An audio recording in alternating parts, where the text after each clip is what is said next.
awkward. Welcome everyone to another. Yeah, just sit in silence. Welcome everyone to another episode of Elvis Type Podcast. Hey, before we get started, don't forget I'm trying to be more consecutive with this. Please give me a 5-star review wherever you're listening to. Apple, Spotify, Podchaser, whatever it is. Check me out on YouTube if you guys want some of my sick Elbows Tight merch that I'm wearing. This is the No Oil Checks shirt. You know what I mean? You got to make sure you guys don't do that. And then this dad hat, elbowstight.com. Go there, check it out. All the merch is available there. And that's it. Please give me a 5-star review once again. But today's special guest is a good friend that I've met through the Jiu-Jitsu content creator space. And I'm super excited about this conversation today. Josh, how you doing, man? Good, man. Thanks for having me on. Yeah, it's we chat all the time in the Instagram chats. You know, we got our little group chat and stuff, so it's cool to actually talk as face to face as we can get over the video call. But yeah, because you're down in San Jose, right? Yep, San Jose, California. And where are you again? I'm up in like Seattle area in Washington. Yeah. Cool. But I'll be down in Fresno in December to visit some family down there. My wife and I are going to be driving down there. I know that's like a 2.5 hour drive. California is such a stupid state. It's so long and it's like... Yeah, bro, you could tell me Fresno and I have no idea where that is. Are you not originally from California? No, I'm from... Okay. I grew up in Texas. Oh, we're in Texas? Near Houston. Oh, okay, nice. Yeah. And then the Army took you out of Houston. Yeah, Army. So I joined the Army when I was 18, ended up going to Fort Bragg, North Carolina. That's where I was stationed. I did my basic training in Fort Jackson. Yeah, which was Fort Jackson, South Carolina. Mm-hmm. And then trained a little bit in Arizona. Kind of been all over. Yeah, was stationed mostly in Fort Bragg. And then, of course, went over to Afghanistan for a little bit, came back. And then, once I got out of the Army, what got me here originally in California was I started a job as a software engineer. So that's what took me out here. Did you go to college after the Army for software engineering? I did not. Yeah, people ask me about this all the time because they're like, how did you end up being a software engineer straight out of the Army? My job in the Army had nothing to do with it. I was just like attached to infantry and so I'm just a nerd, and like my hobby, when I was a kid, I was like designing websites and stuff like that. Cool. Like I was into web design and all that kind of stuff. And it just so happened that back in 2014 when I got out, I just started like trying to learn that stuff again.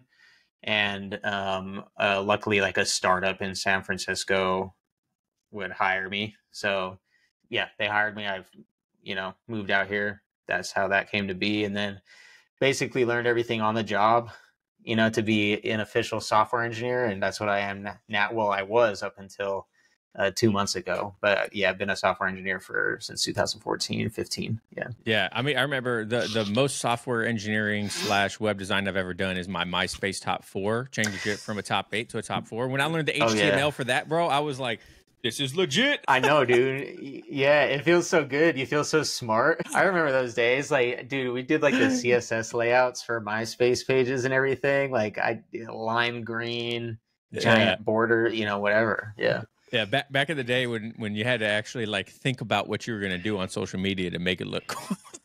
Yeah. Now they just handle that for you. Yeah, right. So when did you start jiu-jitsu? Were you still in the Army? Or no, you started recently, right? You said you got your purple belt in like what, 3 years, 4 years? Yeah, it's kind of a bit of a longer story than that. We got time. That I essentially started very recently, but I actually was introduced to it when I was a kid because this was back in the 90s. My dad got into it. Oh, wow. And this was like back when like the first UFCs started coming around and stuff. My dad got into it. I remember I actually did like my first competition when I was just like a tiny little kid. I must have been like 5 or 6 years old or something. I remember, as far as I remembered it, I got DQ'd, but my dad remembers it where I rear naked choked a kid and won. I just, for some reason, I remember being DQ'd because I wasn't supposed to do rear naked chokes or something. Anyway, this was a long time ago. And then during my teenage years, I lived by Gracie Baja Academy. Actually, Alex Morano, I don't know if you know Alex Morano or if any of the listeners will. Yeah, he's now a UFC fighter, and he's had some fights with some other pretty big names as well. But he was my Muay Thai coach after the Army. I also trained originally when I was a teenager before the Army, did Jiu-Jitsu with Alex Morano and Ricky Tercios, another UFC fighter. I think he won what is that? The UFC show, Ultimate Fighter? Ultimate Fighter, yeah. Yeah, so he trained there. So off and on, I would go train there a little bit when I was a teenager. After the Army, I got out, and then I started focusing on Muay Thai. But actually, so if we're gonna keep going on the jiu-jitsu tangent here, in the Army, technically, I did do some jiu-jitsu. It's a really bad jiu-jitsu because they have like the Army Combatives program, which I guess no fault of Henner's, but it's just a very watered down, like step by step, sort of jiu-jitsu instruction. So technically we had it there, and I did a little bit at, if you or any of the listeners know Tim Kennedy, he has a gym, right outside of Fort Bragg, because he was Special Forces, I think, stationed on Fort Bragg while I was there too for a while. But that was the gym he trained at right outside of base. So I would do a little bit of Muay Thai and a little bit of jiu-jitsu there, but mostly Muay Thai. And yeah, since then, my main sport for like 8 years after that was Muay Thai. So that was kind of my main start. And then fast forward all the way to like end of 2020 was when I like got back into jiu-jitsu, started fresh as a white belt again. And you fell in love, right? You were like, I'm tired of getting punched and kicked. All right, this is no longer fun. I want to struggle cuddle people on the ground in pajamas. That was 100% what happened, dude. Bro, I've been, hit so much in the head. That's really what it was. It was like, man, I want to keep doing like martial arts. And I remembered that I enjoyed doing jiu-jitsu the times that I had done it.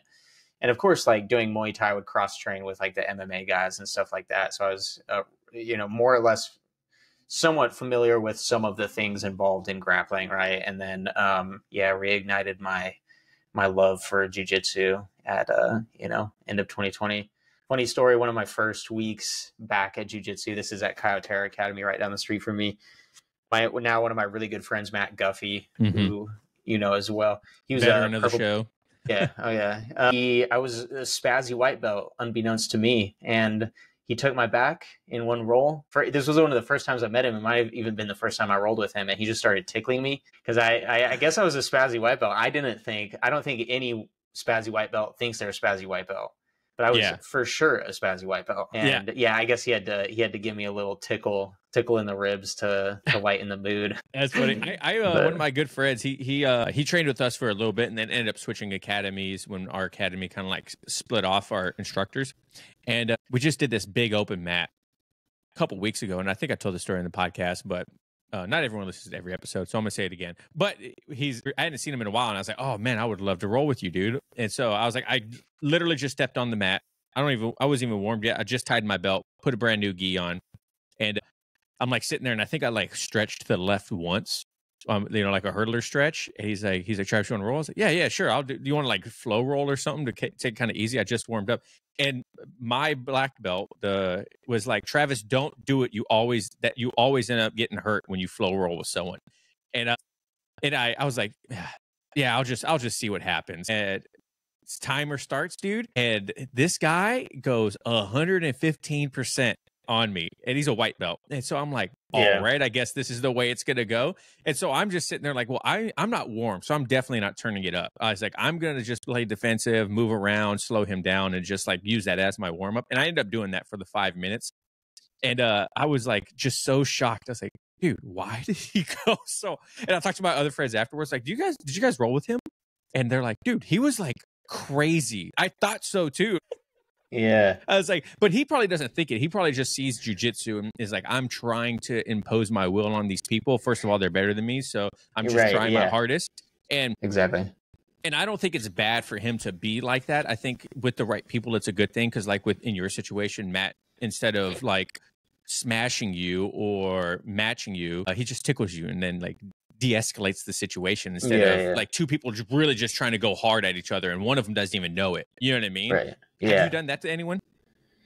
Have I done? Not tickle them, but have I like smashed somebody who was going too hard, or have I like de-escalated the situation, or like de-escalate a situation in a role? Yes, I know like particular stories stand out, but it happens a lot, and actually.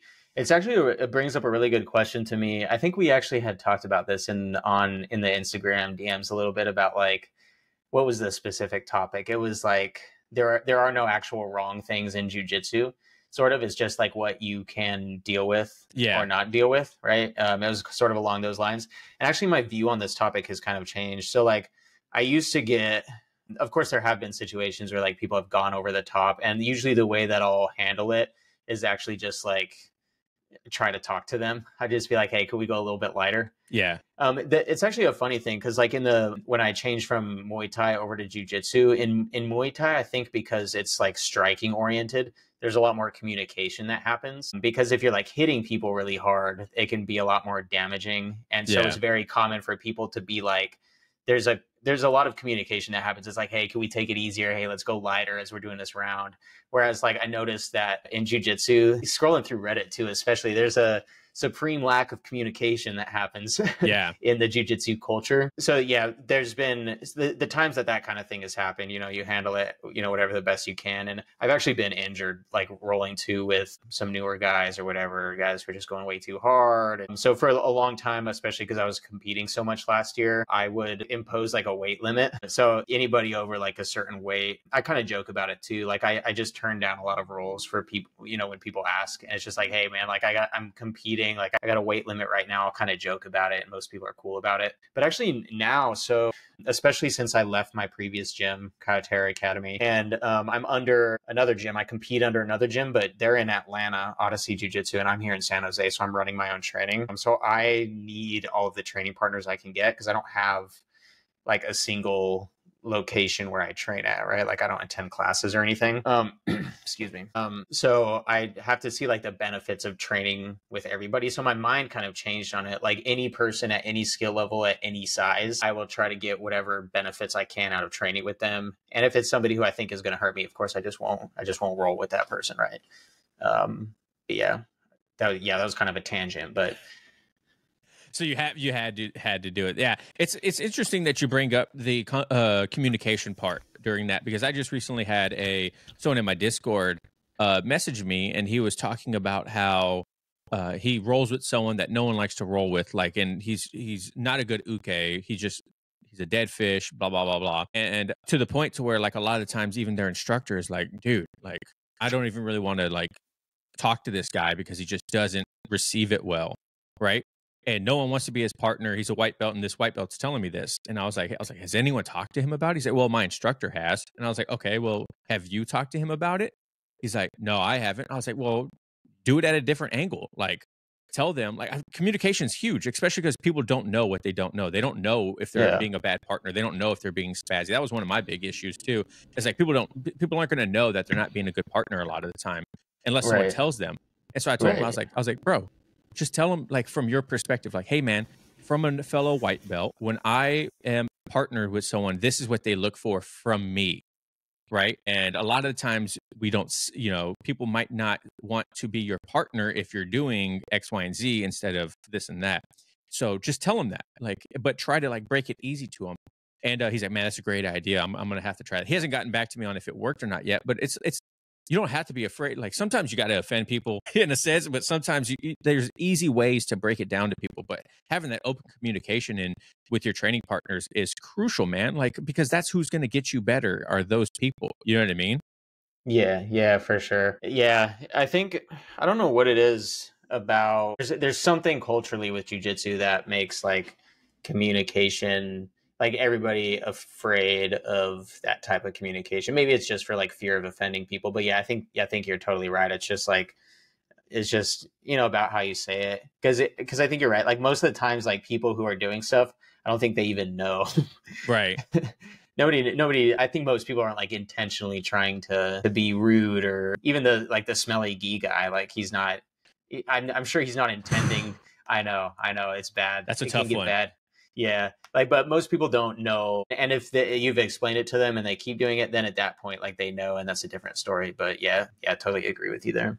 Yeah. I don't know what it is about people, and it's the same thing. Like you brought up a good point too, where you like denied roles. And I talked about this with Riley, my previous guest. And I was telling him, like, I can't believe, you know, people, there's this whole culture of, and I think it's kind of getting watered down now, of people not wanting to turn down roles because they don't want to seem weak or they don't want to seem tough in a martial art. But to me, it's like, dude, if I'm not going to, if I'm like you, if I have 2 kids at home a day, or 3 kids at home, a day job, freaking and I see like this super athletic purple belt that's won worlds, that's taken everyone to the dry cleaners, you best believe I'm like, I'm good, man. I appreciate. I'm looking at the wall. I'm tying my belt. Like I'm putting shoes on.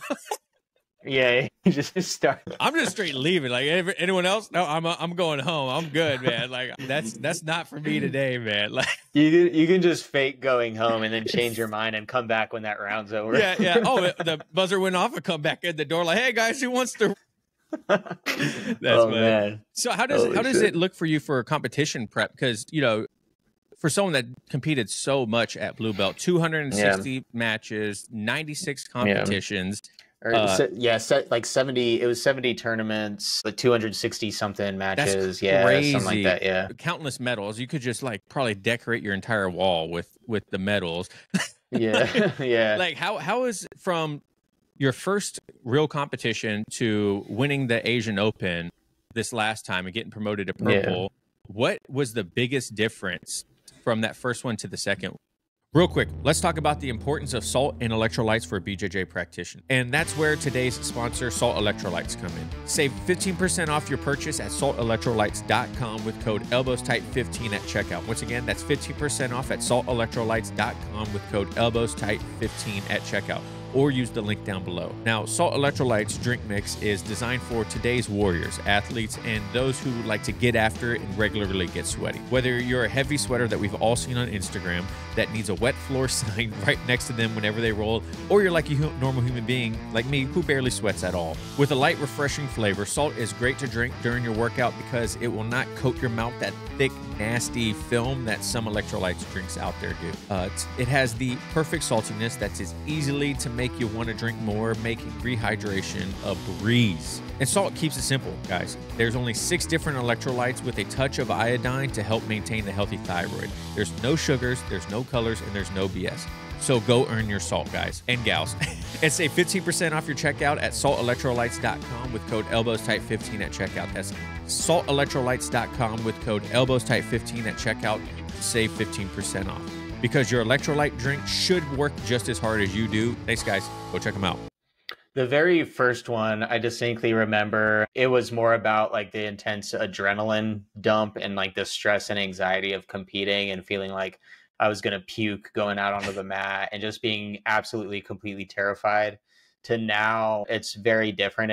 It's there's still a lot of people ask me this question all the time of like if I still get nervous and stuff, and like totally, like for sure, 100% I get nervous. There's still all of that, and I think to some extent it's like good to be nervous.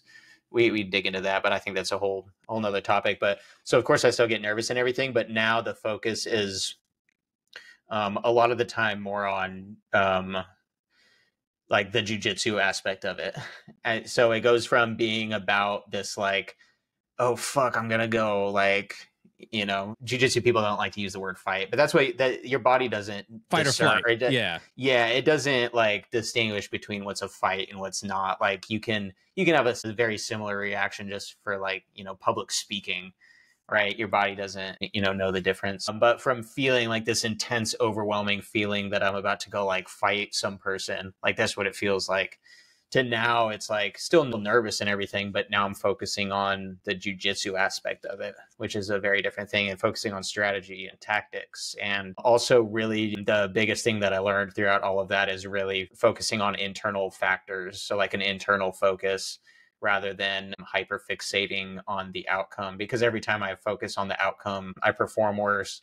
And if I don't do well, then I feel worse. So it's just, there's almost never any benefit to like focusing way too much on like the external stuff. So I learned a lot. And I think the biggest differentiating factor was also just getting a lot better at jiu-jitsu over that time. I think competing a lot, I tell people this all the time, like competition it makes everything very clear what you need to work on. You go do one competition match and you walk away with something new for every single match that you do. And it just accelerates from there. Yeah, we just had a white belt in our academy do his first jiu-jitsu competition, and the first question I asked him is like, how blown were your grips on that first match. She's like, bro, it was crazy. And he's like, Yeah. my forearms were lit up from it. I was like, Yeah. you guys, it's like two rams locking horns and they're just like freaking going back and forth. Yeah. I was like, my whole goal for my very first jiu-jitsu match wasn't even to win it. My first goal in my first jiu-jitsu match was to not blow my grips out in 30 seconds. And I succeeded at that. And I won the match. But that was my whole goal. Like literally, I told myself, like, don't blow your grips out. Don't blow your grips out. Because I know it happens so often with people when they first start competition. Is that something that happened to you too when you first started competing? 100%. And I like that you had that as a goal, because like going into competitions, there's so much variability and so much things happening that it's really good, especially for newer competitors, just to have like one thing that they're trying to achieve that is more or less within their control, right? And like this idea of you going in there and saying, I'm just going to focus on not blowing out my grips in the first 30 seconds.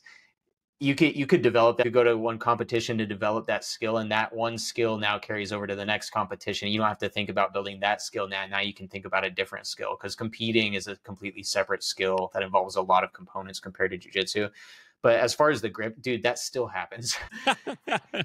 Like, I'm trying to, for sure happens less, but the first few competitions that I did, for sure, it was like this overwhelming feeling of like, dude, I don't even know if I go in on my second match, if I'm going to even actually be able to grab this guy, you know? And it's just like, that's one of the scary things about it. Cause at first I hear this from a lot of people too. So I don't think my experience is isolated, but it's like this feeling of just like drowning in this ocean while you're in the competition mat, and like nothing's making sense, and like time is moving slow or it's moving fast.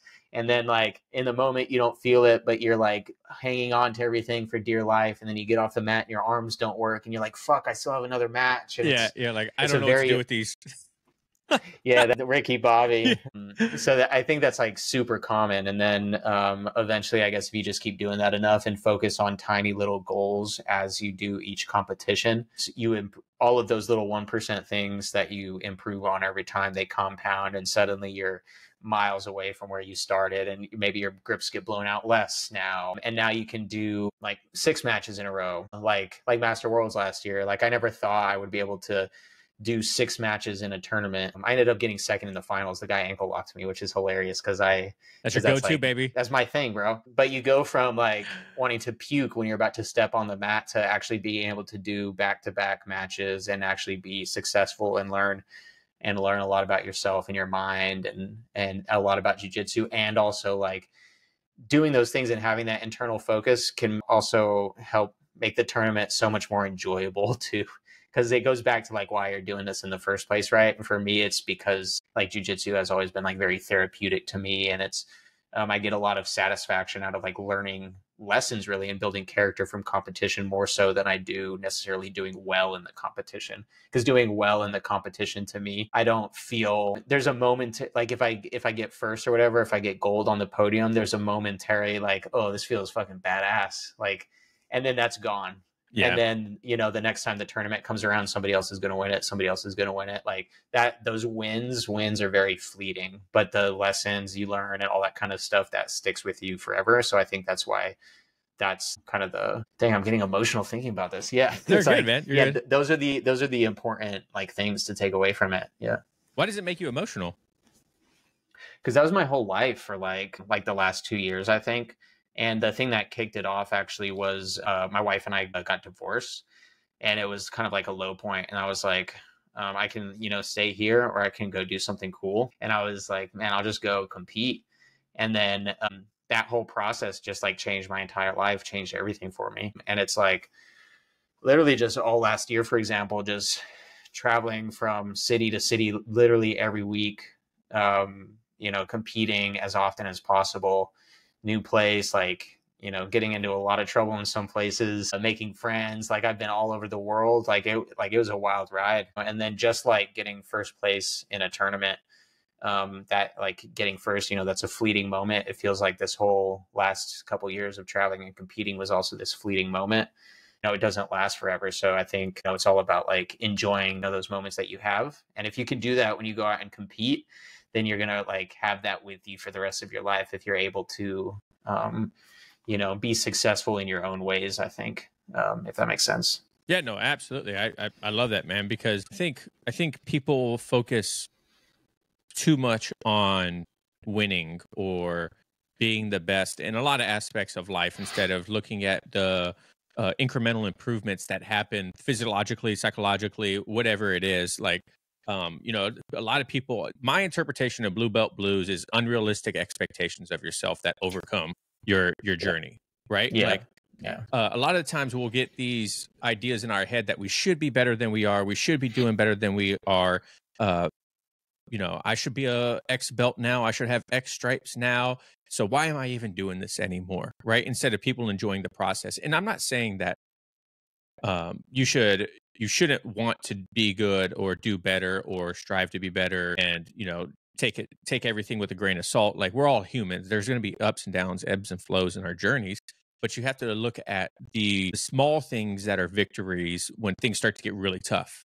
You know what I mean? Like, when things start getting really tough, especially in your jiu-jitsu journey, you got to look at the small things. Like, I'm sure you're like you mentioned, you're a completely different person from 2 years ago, going through you know, a divorce to winning, you know, gold last as a blue belt in the Asian Open. I'm sure there's been a lot more small victories than big victories. You know what I mean? And focusing on those really help out a lot. Yeah, I think you're totally right. And I think that's an interesting topic about thinking about what level you should be at, like what belt you should have, all this kind of stuff, comparing yourself to other people. I There was a certain point, so I got called a sandbagger a lot over the last few months. Imagine that. Right. It's actually kind of funny because, like, speaks to, I think, this idea of everybody like comparing themselves to each other and thinking where certain people should be at. And I think, like, a lot of people who would call me a sandbagger like didn't realize that the thing I was doing was highly unusual. Like, I was literally like, my like competition was my life.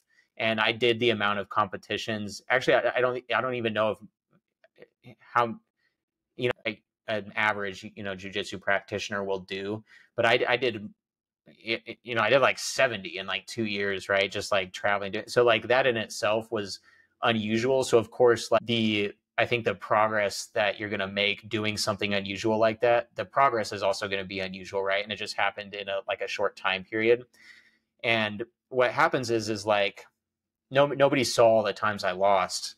I post that stuff sometimes, right? But it was like, I was never like really good at jujitsu. I'm still not that good, but but starting out especially, nobody sees all the losses and how bad you are. And then I think what happens is like, I got to a point within the last few months, like starting end of last year, where I actually started like winning things.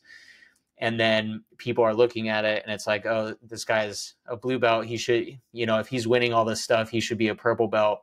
And what they don't see is all the losing and like all of the matches that I still lose and like all this stuff. And it's just like everybody comparing themselves to each other. And this also speaks to like a problem with the belt system in general and all, you know, all this kind of stuff, instead of focusing on what you're saying, which is like everybody from where they are as a person currently, whatever they're doing, focusing on the 1% thing that, you know, each of us can do to get better and stop worrying so much about the next thing. Like, I could have been complaining if everybody was calling me a sandbagger. I could have been complaining for the last 6 months that I didn't have my purple belt yet and, you know, be like bummed about that. But instead of that, like, I don't have control over my belt, right? So instead of that, I'm just saying, okay, well, I'm just going to keep getting better at jiu-jitsu. Like, it doesn't matter. Like, this is probably the perfect example of like the belt not mattering. Like, I'm just gonna keep trying to get better at jiu-jitsu anyway, you know? You know, it's, yeah, again, that was a long-winded way of getting to the point, but I totally agree with you. It's all about like you and like achieving like small things that you can every single day. Yeah. Was there any, those compound during those 2 years of competing, were there ever any moments or losses where you were like maybe I should stop doing this? Like, they were like, they got you, you know what I mean? Like, they're on the brink of like, you're like, I don't know if I should keep doing this. Yeah, in Paris. So I think I had. If that's wrong for my French people out there, I'll shut up. Yeah, no, I was just thinking about the meme of like the American guy who visits like a European country one time and comes back to the United States all like uppity, right? Like, yeah. I speak French now. Yeah. Who wants an espresso? Yeah, anyway, there is definitely times like that. So the one that I remember distinctly was, I think it was after Euros, maybe after Nogi Euros, one of those, like early last year. I had like lost the first round or the second round of the Rome Open. I had done really bad at Euros, and then these were all back to back, like right back to back. And then I went to Paris and I lost all those in like extreme fashion, just losing the first round of gi and no gi, just back to back to back to back to back. And I think that was the first time. This was probably somewhere in the neighborhood of, like, making up a number here, but this is probably around like my 40th competition or something, around that number, somewhere in there. So I'd been doing it for a while still. And this was the first time that after that like final loss in Paris, I just went back to the warm-up area and like the empty arena, because like open class was, you know, still going on, everything, and everybody was leaving. And that was the first time I like cried after losing a match in a competition, which is like, it seems kind of silly on the surface to think about. No, I don't think so. I don't think so at all. I don't think anyone that's listening to this will say that's silly, honestly, Josh. So don't say that about yourself, man. Thanks, bro. Maybe I'm just projecting. I'm projecting my own self-judgment. But, yeah. No, you're good, dude. Yeah, no, I appreciate that. But yeah, that was the first time it hit me. I was like, dude, I just suck. Like I'm competing so much, I'm traveling so much, I'm doing all this, and I'm still losing. And like, I think it's a great example of just like the nature of reality, what reality is. You can still do so much and still be, you know, not as good as you think you should be, or all this kind of stuff. And that's just how it is. No matter how much you're doing, you know, you'll still hit these like low points. And people would tell me all the time, actually some people who shall not be named would tell me like that I should be so much better by this point. If I'm competing so much, like, why am I not getting better? Like those kind of comments. So it was that kind of thing. And I think the thing that actually changed for me, which is a totally separate topic, which we can, if we have time for in a bit, we can get to if you want. But that's when I figured out a different way of training, which I've been doing now lately. And I think that was actually the biggest answer for me, was finding out this new way of training. I was about to say, because that was going to be my next question, is where do you think the turning point was in your competition streak to where you started winning more than losing? Ooh, when I started actually winning more than losing, let me actually pull up my because I have in my notes, I like had been writing down my competitions. Very analytical. Sounds like a software engineer. Yeah.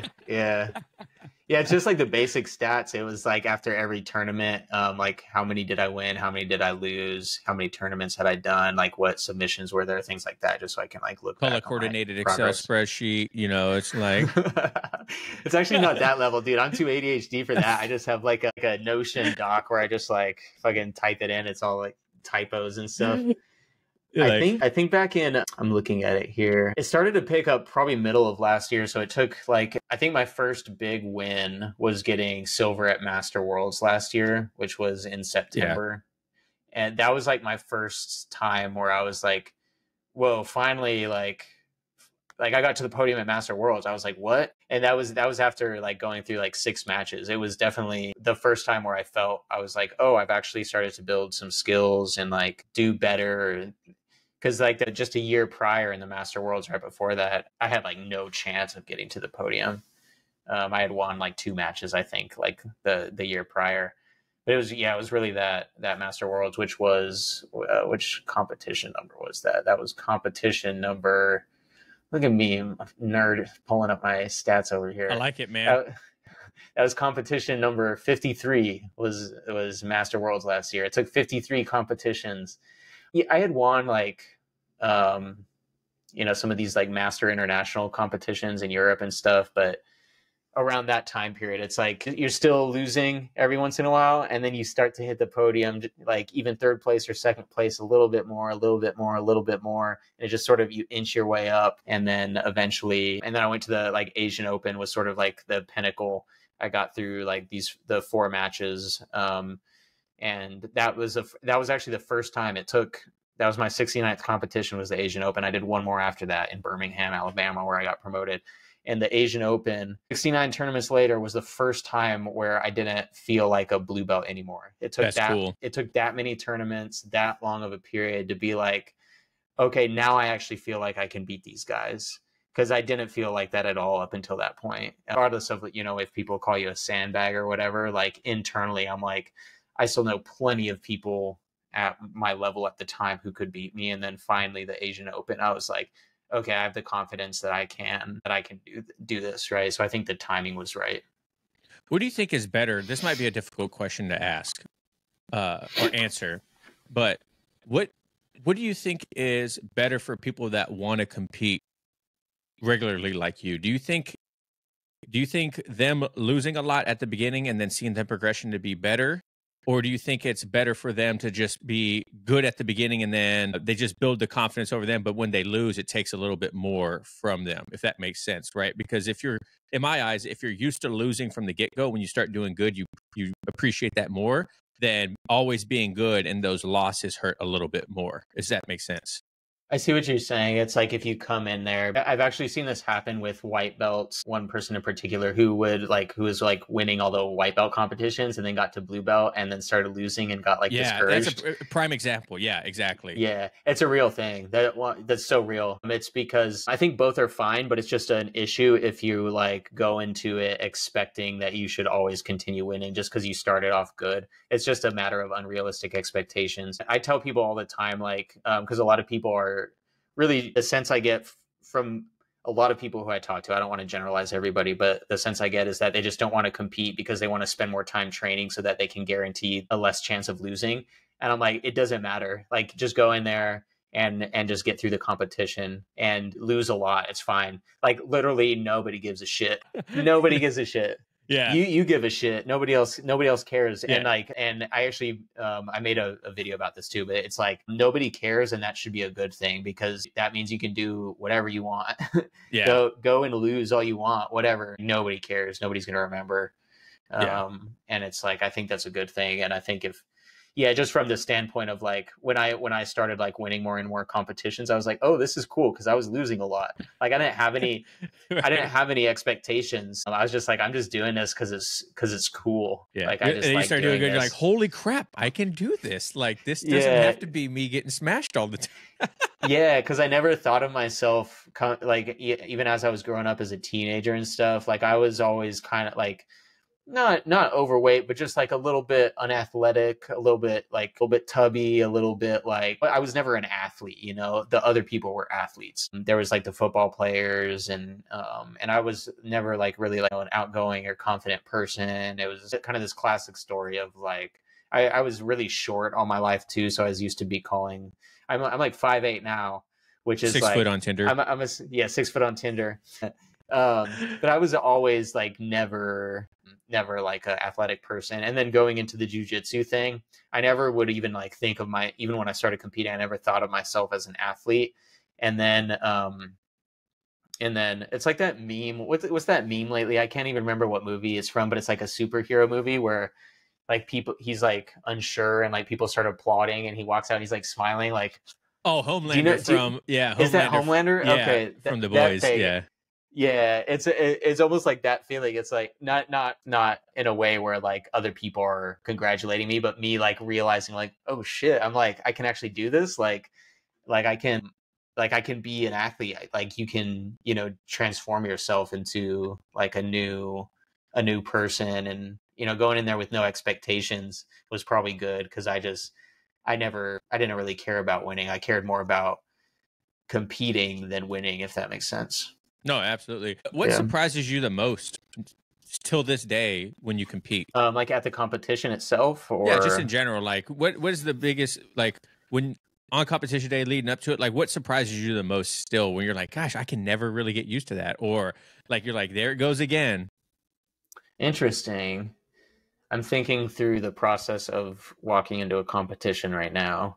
And like thinking about being mat side, dude, I don't know actually. Like everything is it's such a normal process for me now. And it's really like exhilarating, like showing up. I think maybe if anything that surprises me is still seeing, I think because I've experienced so many competitions that so many things seem obvious to me now, where I see people making the same mistakes over and over and over and over and over again. So it's more the things that surprise me is like, and it actually doesn't even surprise me because I expect to be surprised by the fact that people are like doing stuff that I've like learned not to do. It's like all the basic stuff, like anything from showing up with the wrong uniform and like needing to like get shorts or a rash guard from somebody because you showed up with the wrong like thing that IBJJF doesn't allow, or it's all the same recurring things over and over. You know, not having I just made a video on YouTube, YouTube plug here, which was like 10 IBJJF mistakes to avoid, and that was actually literally a list of like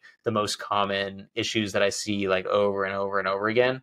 So I wouldn't say I'm surprised by them, but it's just like when it happens, I am like momentarily surprised, and then I'm like, oh, this is just how it goes, right? Like not like a lot of these people, it's their first competition. Like this stuff is going to happen. That's why you have to compete, so that you learn all these things for yourself, so that the competition process itself can go smooth, so that you can actually like focus on your jiu-jitsu and stuff. Like I said before, like competing, when I say competing is a separate skill, it's a separate skill in two areas. One area is the process itself of competing, like all the logistics and having 100%. The right uniform. Oh man. Yeah. And like bringing the right food. And then the second part of competing is like what you're doing on the mat, which is like tactics and strategy.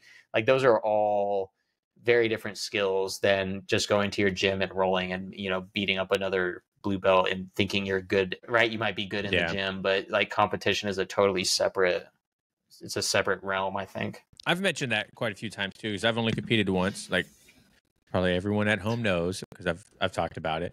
But those were the biggest things to me that surprised me the most during my first competition, was all the logistical stuff. I had no idea the logistical end of competing, and I was there by myself, no coach. Yeah. Right. And so weighing in was weird. I didn't know you weigh in like 10 minutes before you step on the mat. I thought it was like a check weight, like they were making sure that you're on weight, or you know what I mean? That was like, no, that's the official weight. And then I was like, all right, cool. So I guess I'll hang out. Maybe I'll sip a little bit of water that way, just in case I don't have to get weighed in again and I'm overweight. And so I went on the mats dehydrated, no food in my stomach. You know what I mean? Like all these things, I had no idea.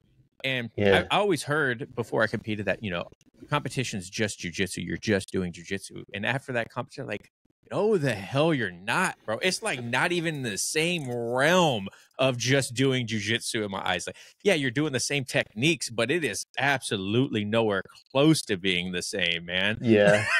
Dude, yeah, people say that as like a way to like sort of as a platitude. Like, remember, you're just going out there doing the same thing you do every day. No, you're not. It's like, I think once you've done it enough, then it becomes more like way more like that, like doing it. So my experience now when I step out onto the mat to compete actually now feels a lot more like an open mat with people that I haven't rolled with before. So there's like that aspect of that's a good way to look at it. Yeah, like that aspect of being unfamiliar with the environment and like rolling with a new person and stuff. That it feels more like that than it does just like floundering and like, like your example, like not even knowing, do I have to weigh in again? Now I'm all like walking out on the mat dehydrated, worried that, I didn't even eat, and like, fuck, now this guy's standing in front of me and we got to do the thing. And like, I wasn't ready. So like, yeah, I think it becomes less and less like that. But once you smooth out the process, I think what's left after that, what remains is just like, going to an open mat with people that you haven't rolled with before, plus the anxiety of like them all going to be going as hard as they possibly can to beat you. Yeah, you've recently taken on the ecological approach to jiu-jitsu, ecological dynamics. And has that changed the way you compete? What's the biggest thing that you've seen since you started using that, the method of ecological, CLA, all that stuff? Yeah, so the constraints-led approach is like that specific training methodology, right? And the biggest change for me is my jiu-jitsu is totally different. Really? Before I was like hyper obsessing over the last couple of years, I had been like hyper obsessing over like imagining jiu-jitsu as a flow chart and like thinking about what move I should do in the specific scenario. That just wasn't working for me. And ever since I started applying like the constraints-led approach to my training, I haven't like actually drilled anything in like months. I haven't drilled a single move. And like, I feel like my jiu-jitsu has increased exponentially and I'm doing things that I never used to do. I'm doing like, I'll watch back on my rolls sometimes, like the training sessions. I also started live streaming all my training sessions now, but I'll look back. I saw that this morning. Oh, cool. Yeah. And am doing what look like would be techniques, but what I've realized is that techniques are all these just like momentary snapshots in time. And like the real thing that I'm learning is like the principles of like holding somebody down and getting past their arms and legs and like, you know, all that kind of stuff, which sounds kind of like, I don't know, there's a bunch of different arguments surrounding the ecological approach. But for me specifically, regardless of what anybody says, like this is how I'm going to train now, because I've seen so much more progress for myself training like this than what I was doing before. And like, it's helping me. So I'm like going to keep doing it and continually just try to find the best way to train so that I can see the fastest and most efficient improvement. So as a full-time content creator now, like you mentioned, you alluded to earlier, 2 months ago, you delved right into the world of being a full-time YouTuber content creator. What do you receive more hate on in the comments, being a blue belt creating content or talking about ecological dynamics? And dude, that's the ultimate. Whoa, dude, that's my entire life right now. It's like, why is this blue belt talking about anything? And why is this blue belt talking about ecological dynamics? Dude, yeah, 50-50 split. People hate both of those equally. The thing though about it's actually kind of interesting because like I get a lot of like really negative comments. And actually, when I read all my comments, and it doesn't really bother me. I try to, if there is actual like negative feedback or like feedback that can help improve like the videos and stuff like that, I take all of that very much to heart, because it's like, these are the people I'm making videos for, right? But if it's stuff where people are just like being mean or whatever, it's like, well, one, they probably don't know the full backstory of whatever, you know. Second, like sometimes they don't even watch the videos. Third, it's just internet trolls a lot of the time. Like there's so much of that. We all know that's the case. But yeah, I'll get a lot of hate on that. But the thing that like I love that happens every once in a while, which is very much related to that last message you sent in our group discussion in IG, like remembering the reason why you do this thing, is every once in a while I'll get a message from somebody that's like, dude, you really helped me. Yeah. And it's like touches my heart. Like really, like somebody will like message me and be like, dude, I was thinking about doing a tournament. I didn't know if I could. I watched your video. It inspired me to go do it. Or it'll be like, man, I just got a message recently about like the tips video for IBJJF. Like, I saw your tips video. I have a competition coming up in Chicago. Like, thanks for making this video. Like, it's actually the people I think who care about the videos that I'm making and who are actually like helped or inspired some way by them, which like I care about that way more than I care about like any of the hate. Because like if I can, it's weird that I'm just like here alone in my studio apartment, just like making videos and doing all this stuff and sending it out into the world. And then like somebody on the other side of the United States or in Europe or whatever sees that and it has like an actual impact on their life, and they enough of an impact that they take the time to like send me a message and tell me about the impact it had. And I'm like, dude, that's so cool. Like I'm glad that the experience that I had doing all this stuff that I have done over the past couple of years has been able to like positively impact somebody else who I don't even know. Like that's, I think, the coolest part. Yeah, I appreciate all the good and bad comments on my YouTube videos. I honestly do. I read all of them too. I try to keep my unreplied to comments to a minimum. Right now, I just had that one video where it was the white belt myths. Stop listening to these white belt myths, and this got like I don't know, it has like 1,000 comments on it or something like that, and I can't get to all of them. I mean, half of them are me almost, you know. Because you're replying to everything. So I try to reply to everything, and I try to let everyone know I appreciate their comments. But it is different than having a good YouTube comment that says something, and then having that same exact comment coming from a direct message on Instagram, Facebook, or something like that. Because it's like you're leaving the ecosystem to make sure that I receive that. So it means a lot. It means a lot to anyone engaging, good or bad, with content. You believe it or not, a thumbs up, a thumbs down, a dick comment, a good comment, they are all equally as important in content creation. But what you guys don't see are, like Josh mentioned, those messages behind the scenes that people really want to, let you know, like, hey, this is great, or like, hey, man, I think you could do better. You know what I mean? Like those ones really hit differently, if you guys are wondering. How is being a full-time content creator, how has it affected your journey? For jiu-jitsu specifically? Yeah. It forces me to a lot of different things. So specifically, there's a couple areas. So for I make a lot of videos about like the ecological approach stuff, right? So one thing that forces me to do is continually like like improve myself, like what I know, right? Like I need to keep learning and getting better at that. So like anything that I'm like putting out into the world, I'm always like trying to make sure that that I'm learning as I'm doing it. That's the biggest thing it's taught me. Yeah. And like also um I think that's the biggest thing. Yeah, it's like the fact that I'm making videos and putting stuff out there, it like forces me to have to learn more, I think, because I also don't want to put out stuff that's like untrue or like misleading, or I don't want to do that kind of thing. Like there's a lot of like kind of like we've all seen a lot of bullshit content out there that's just like to farm views and stuff. Clickbait. And yeah. And it gets a lot of views and engagement and stuff, but a lot of it is like kind of, spreading misinformation. Like in the jujitsu world, like specifically, not even talking about all the other stuff, but like all that kind of stuff. And so my desire to like actually put out stuff that is like legit forces me to learn and like also hold myself accountable for like what I'm saying and doing and that kind of stuff. So that's how it's kind of changed, I think. Yeah, and your content lately has been great. That whole Greg Oh, Souders thanks. one where you went and traveled to Standard and the Bodega and like all those eco videos, I like not even like substance wise. Like obviously it's great, very very well written and everything like that. But just like the editing and everything like that, I'm like, damn, Josh, I need to stop doing podcast episodes and start getting back into more like editing stuff because like it was like inspiring to see like just you level up over the last couple months of just like making content and really putting forth a lot of effort, man. I love it. It's been cool to watch.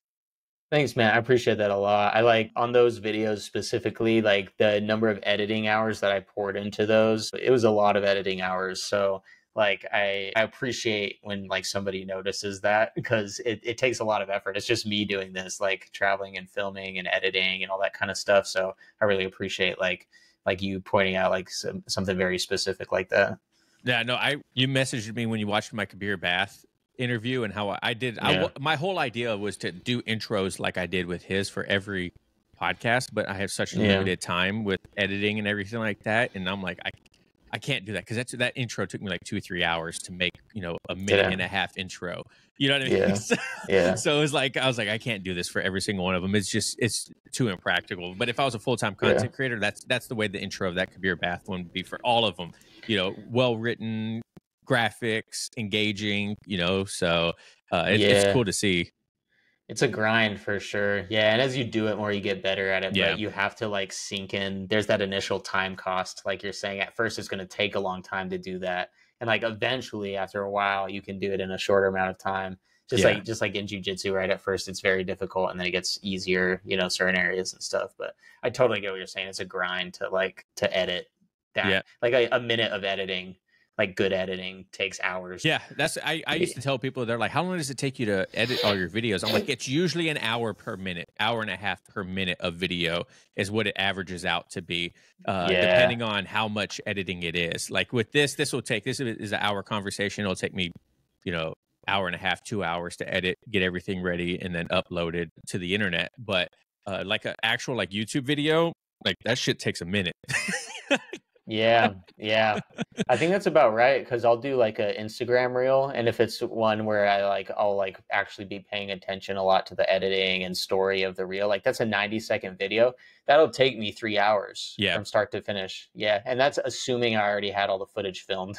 Yeah, and that's I was about to say, a lot of times for me, it's grabbing B-roll and stuff like that off the internet. And I'm like, I got to go grab B-roll and I'm going to search for B-rolls and then editing and timing and sound design and stuff like that. So, but all right, Josh, well, we're running out of time today. I'm going to have you come on again. I know it's unfortunate, but we're going to have to chat again, man. So, no, this was great. This was great. If people want to follow you or check out your stuff, I take that back.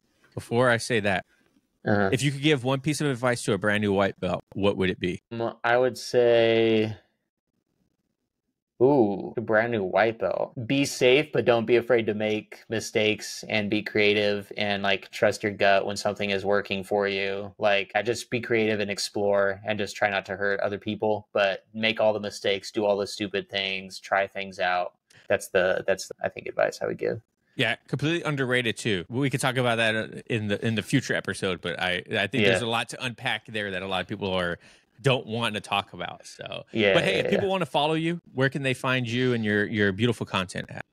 Thanks, bro. Josh Beam, BJJ everywhere. So Instagram, YouTube. I'm focusing a lot on the YouTube. I was focusing on Instagram for a while and sort of paused that to focus on YouTube.